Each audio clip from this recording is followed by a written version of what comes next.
Hello. REET की तैयारी करने वाले सभी विद्यार्थियों को मेरा नमस्कार और हमारे इस चैनल सुगम संस्कृत पर आपका एक बार फिर से स्वागत है। तो आज की क्लास में हम चतुर्थी विभक्ति को ही पढ़ेंगे, जिसके कुछ सूत्रों को और समझेंगे। इससे पहले वाली हमारी जो क्लास है हमने उसमें प्रथमा, द्वितीया, तृतीया सभी विभक्तियों को कुछ सूत्रों से समझा है और चतुर्थी विभक्ति ये भी कुछ सूत्रों को हमने समझा है। तो अगर आपने वह क्लासेस नहीं देखी हैं जरूर देखिएगा, उसकी लिंक आपको यहीं डिस्क्रिप्शन बॉक्स में मिल जाएगी। तो आज अपन चतुर्थी विभक्ति संप्रदान कारक के कुछ सूत्रों को और समझेंगे। तो चलिए शुरू करते हैं। देखिए, क्रुद्ध, द्रुहे, ईर्ष्या, सूय अर्थानाम यम प्रति कोपः, ये एक सूत्र है। इसमें कुछ शब्द हैं, धातु भी बोल सकते हैं, तो वो जहां पे प्रयुक्त होती हैं उसमें चतुर्थी विभक्ति आएगी। तो कैसे आएगी हम इसको समझेंगे। तो सबसे पहले देखिए, क्रुद्ध अर्थात क्रोध करना, द्रुह द्रोह या विद्रोह, ईर्ष्या ईर्ष्या ही अर्थ होता है, असूय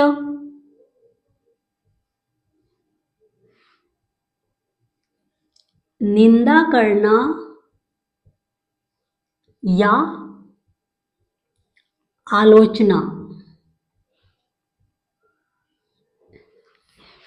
क्रुद्ध, द्रुह, ईर्ष्या, असूय अर्थानाम यम प्रति कोपः, यानी ये जो धातु है क्रुद्ध, द्रुह, ईर्ष्य, असूय, जिसके प्रति की जाएगी उसमें चतुर्थी विभक्ति आएगी। जिस पर अपन क्रोध करेंगे, जिसका विद्रोह करेंगे, जिस पे ईर्ष्या की जाएगी, जिसकी निंदा या आलोचना की जाएगी, उसमें जिस पे की जाती है उसमें चतुर्थी विभक्ति आएगी। तो देखिए, क्रोध करना,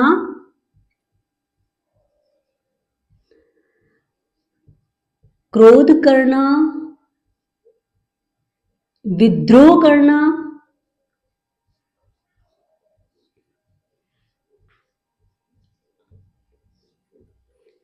ईर्ष्या करना,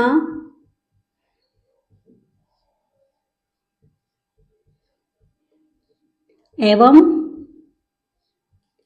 निंदा या आलोचना करना।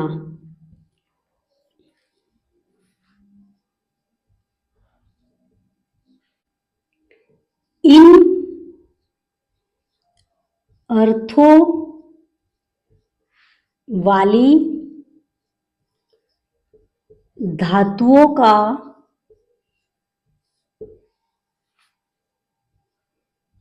प्रयोग होने पर जिस पर या जिसके प्रति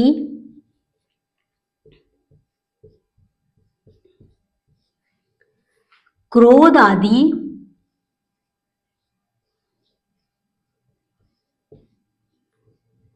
किया जाता है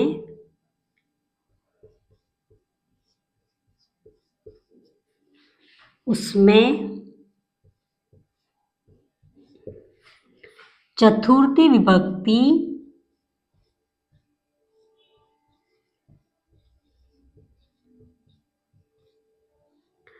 प्रयुक्त होती है।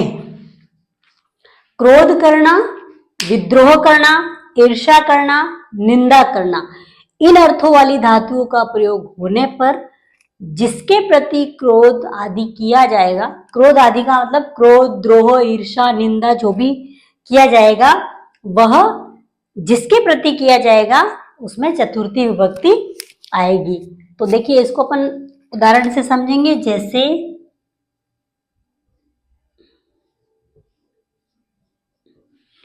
पिता पुत्राय क्रुध्यति।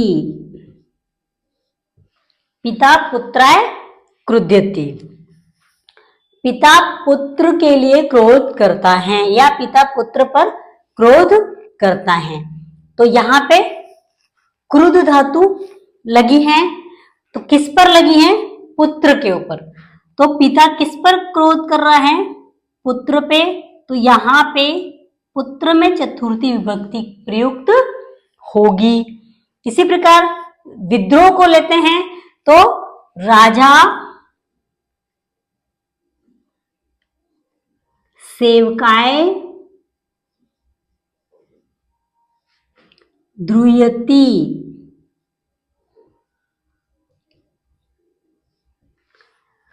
राजा सेवकाय द्रुयति। अब कोई राजा है और उसका सेवक है, तो उस सेवक का कुछ गलती होने पर वो कुछ विरोध कर रहा है उसका, तो राजा द्रुयति, राजा विद्रोह करता है। किसके लिए? सेवक के लिए। तो यहां पे सेवक में चतुर्थी विभक्ति आएगी। तो जिसके प्रति क्रोध, द्रोह, ईर्ष्या आदि की जाती हैं, उसमें जिसके ऊपर की जाती है उसमें चतुर्थी विभक्ति आती है। इसी प्रकार देखिए, सीता गीताये ईर्ष्यति। सीता गीताये ईर्ष्यति। अब कोई सीता है, वो किसके ऊपर ईर्ष्या कर रही है या किसके लिए ईर्ष्या कर रही है? तो गीता के लिए। तो यहाँ पे गीता में चतुर्थी विभक्ति आएगी। तो क्रोध, द्रोह, ईर्ष् या असूय का मतलब होता है निंदा करना। तो कोई इसको भी देख लेते हैं अपन। गृहिणी सेवी काये असूयति। कोई गृहिणी है, उसके वहां पे कोई काम करने वाली है, तो उसको उसका काम नहीं पसंद आ रहा है, कुछ हो रहा है, तो वो उसकी निंदा कर रही है या फिर आलोचना कर रही है। तो गृहिणी असूयति, गृहिणी निंदा कर रही है। गृहिणी निंदा करती हैं किस पर या किसके लिए? तो सेविका के लिए, यानी नौकरानी, काम करने वाली के ऊपर वह निंदा या आलोचना कर रही हैं।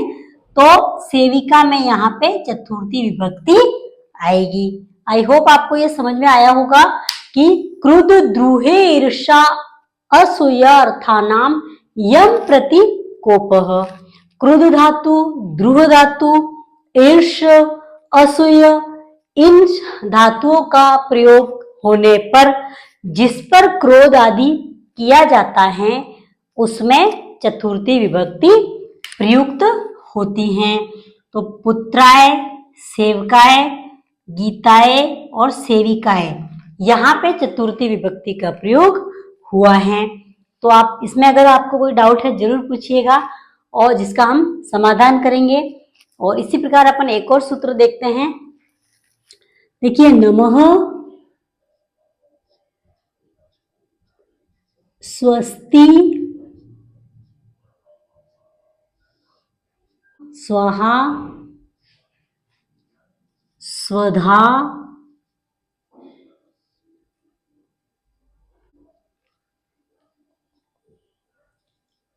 अलम वसट योगाश्च।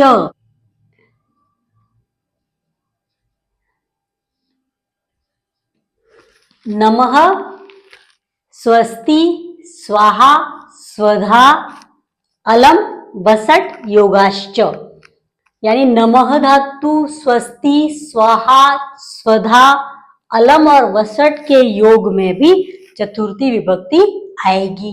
तो कैसे आएगी? देखिए, नमः का अर्थ होता है नमस्कार करना, स्वस्ति का मतलब होता है किसी का कल्याण करना, और स्वाहा का मतलब होता है देवताओं के लिए हवि प्रदान करना। स्वधा का मतलब होता है पितरों के लिए हवि या यज्ञ करना। अलम का मतलब होता है पर्याप्त। वसट का मतलब होता है पूजा के अर्थ में ही होता है, इसमें भी इसको भी अपन कल्याणार्थ बोल सकते हैं।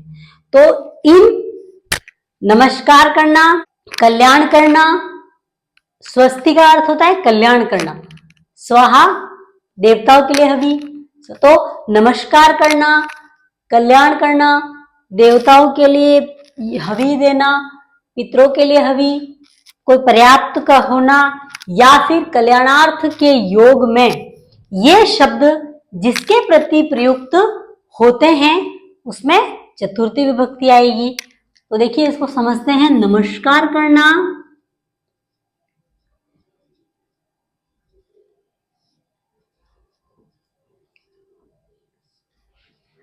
कल्याण करना,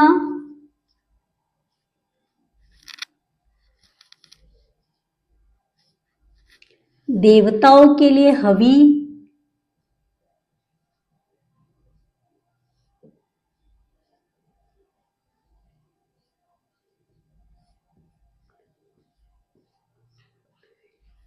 स्वधा यानी पितरों के लिए हवि,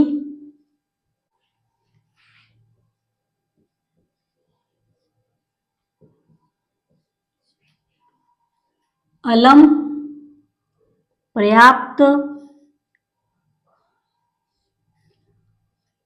वसट इसको भी कल्याणार्थ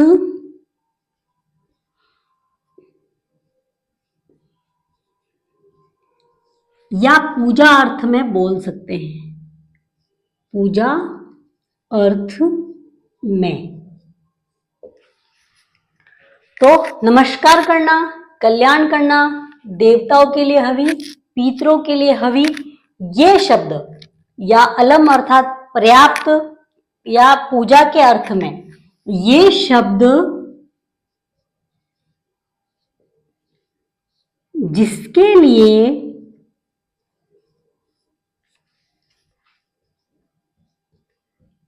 प्रयुक्त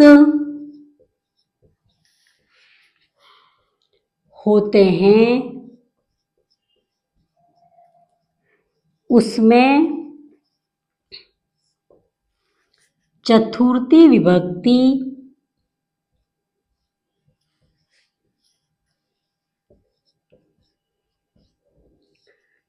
प्रयुक्त होती है। ये जो शब्द ऊपर है नमः, स्वस्ति, स्वाहा, स्वधा, अलम, वसट, ये शब्द जिनके लिए या जिसके लिए प्रयुक्त होते हैं उसमें चतुर्थी विभक्ति प्रयुक्त होती है। तो इसको भी अपन उदाहरण से समझेंगे। जैसे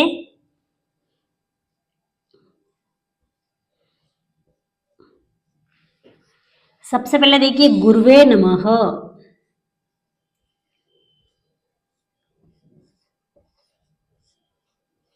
गुरुवे है नमः, तो अपन नमस्कार कर रहे हैं किसके लिए? गुरु के लिए।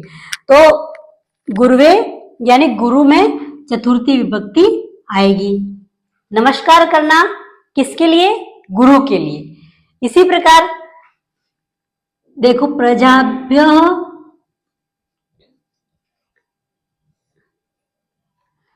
प्रजाभ्य स्वस्ति,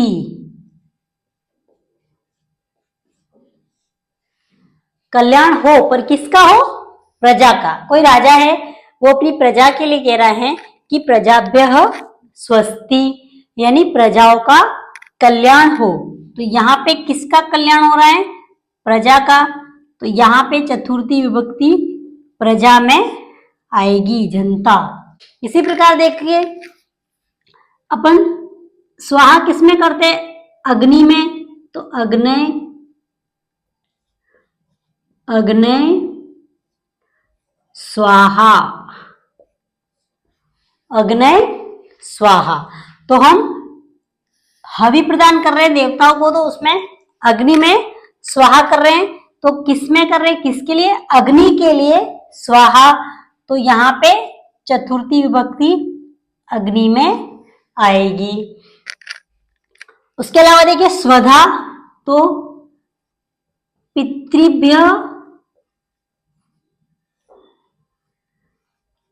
स्वधा, पितृभ्य स्वधा, यानी पितरों को हवि देते हैं, तो यहाँ पे स्वधा आएगा। देवताओं को दे रहे हैं तो अग्नि में देंगे तो अग्नि स्वाहा, और पितरों को देंगे तो पितृभ्य स्वधा। तो पितृ में यहाँ पे चतुर्थी विभक्ति आएगी। तो यहाँ पे देखिए नमः, स्वस्ति, स्वाहा, स्वधा, अलम। इसके लिए देखिए अब कोई जैसे किसी के लिए वो पर्याप्त होना, मतलब कोई है किसी को हराना है तो बोलते हैं ना इसके लिए एक ही पर्याप्त है, तो वो शब्द यहाँ पे है अलम, मतलब पर्याप्त। तो दैत्यभ्यो हो,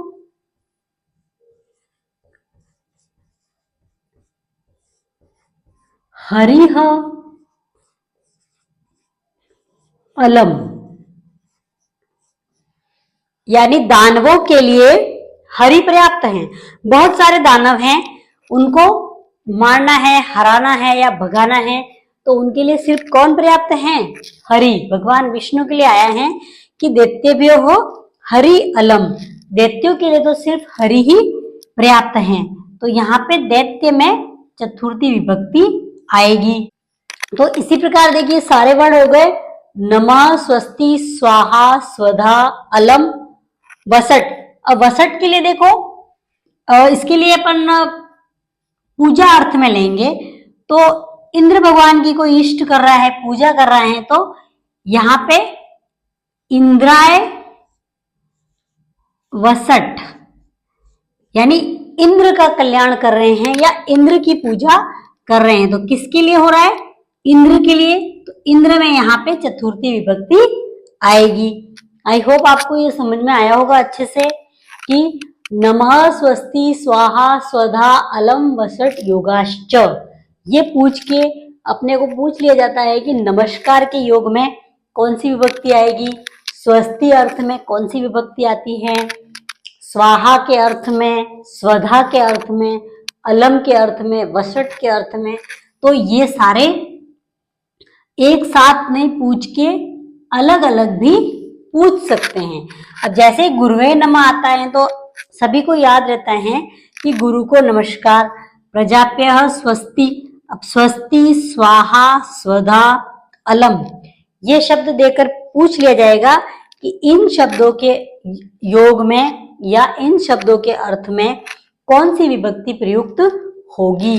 तो वहां पे ये उदाहरण भी दे दिया जाएगा और यहाँ पे सारी विभक्तियां चेंज कर ली जाएगी। तो हमें अगर ये पूरा सूत्र और इसका एक्सप्लेनेशन अच्छे से याद है तो हमारा इसके देखो कितने क्वेश्चन है, 1 2 3 4 5 और 6 क्वेश्चन किसी भी तरह से बदल के पूछ सकते हैं, तो हमारा कभी भी गलत नहीं होगा। इसी प्रकार यहाँ पे भी क्रोध, द्रोह, ईर्ष, असूय 4, तो इनको भी विभक्ति बदल के पूछ सकते हैं। तो हमें अगर ये सारी चीजें याद हैं तो हमारे ये कभी भी गलत नहीं होंगे। आई होप आपको ये समझ में आया होगा। अगर क्लास अच्छी लगी तो लाइक और शेयर कर दीजिए, सब्सक्राइब करना ना भूलें आने वाली वीडियो के लिए, और चाहे तो इसका स्क्रीनशॉट ले सकते हैं, या फिर आप हमें कोई डाउट हो तो कमेंट में जरूर बताइएगा। इसी आशा के साथ धन्यवाद।